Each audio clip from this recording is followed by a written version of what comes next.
दबंग युवक की दहशत से परेशान लड़की ने की आत्महत्या। पीड़िता ने पहले ही परेशान करने का वीडियो वायरल कर आत्महत्या करने की दी थी चेतावनी। खबर अलीगढ़ के टप्पल से है, जहां बताया जा रहा है कि 2 साल से दबंग युवक लड़की को परेशान कर रहा था।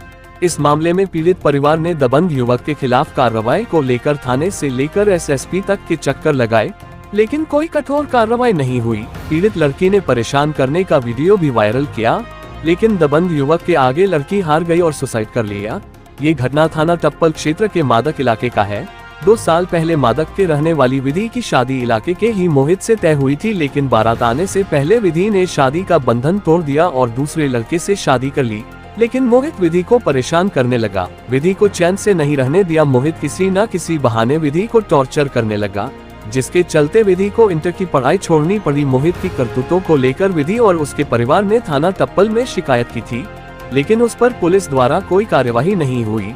विधि को ससुराल में भी इस कदर टॉर्चर किया कि उसे वापस अपने पिता के पास रहना पड़ा। वहीं बुधवार को मोहित ने विधि के पिता के ऊपर बाइक चढ़ा दी, जिसको लेकर गाली गलौज हुई। फिर वहीं मोहित 4-6 लड़के लेकर आया तो विधि ने मारने के लिए फरसा उठा लिया, जिसके बाद मोहित को भागना पड़ा। पिता के साथ हुई हाथापाई की घटना के बाद से विधि निराश हो गई और घर में सुसाइड कर लिया। एसपी ग्रामीण पलाश बंसल ने बताया कि आरोपी युवक को गिरफ्तार किया गया है। आइए देखते हैं हमारे अलीगढ़ सिटी संवाददाता आमिर खान की ये रिपोर्ट। धन्यवाद। कुछ दिन पूर्व एक करीब 18 वर्ष की युवती का वीडियो सामने आया था, जिसमें उसने एक पूर्व परिचित लड़के पर छेड़छाड़ का आरोप लगाया था। इसके उपरांत प्राप्त तहरीर पर थाना टप्पल में अभियोग पंजीकृत कराया गया। विवेचना के दौरान धारा 161 और धारा 164 के बयानों में उस लड़की ने सभी इल्जामों को खारिज करते हुए बताया कि उस लड़के ने उसको कभी परेशान नहीं किया।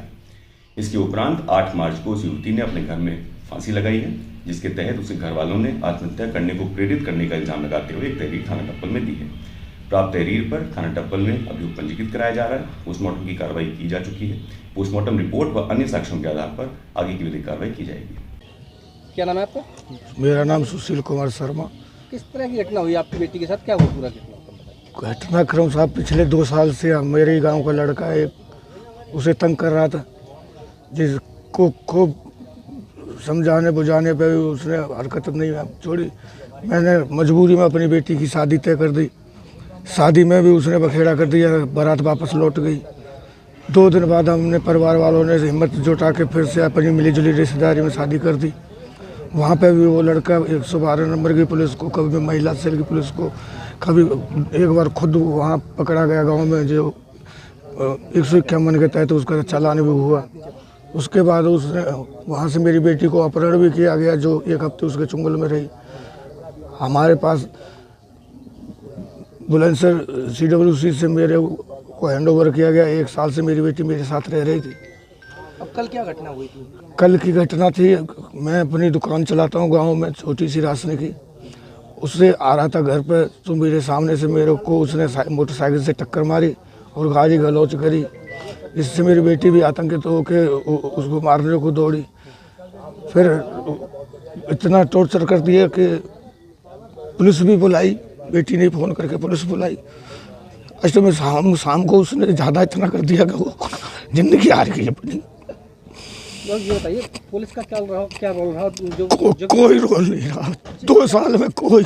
आपकी बेटी ने एक वीडियो भी वायरल किया था, उसके बाद पुलिस ने कोई एक्शन लिया था? FIR हुई। अब पता नहीं क्या 164 बयान होते, क्या 161 बयान हो, कोई कार्रवाई नहीं हो। 2 उस पर एक मुकदमा पंजीकृत है वहाँ बुलंदशहर कोर्ट में। उसके ऑर्डर हो गए हैं। उस ऑर्डर की वजह से, उसी मुकदमे की वजह से हमें परेशान कर रहा है। मारने की धमकी दे रहा था, जान से मारने की, जिससे मेरी बेटी दहशत में। आप किस तरह की कार्रवाई चाहते हैं? न्याय मिलना चाहिए।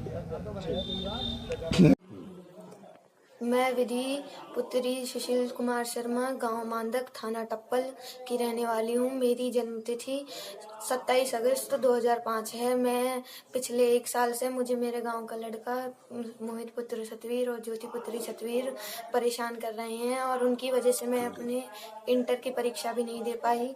और मैं श्रीमान जी से मेरा निवेदन है कि इनके खिलाफ कानूनी तौर पर सख्त कार्रवाई की जाए, नहीं तो मैं और मेरा परिवार आत्मदाह करने के लिए मजबूर है।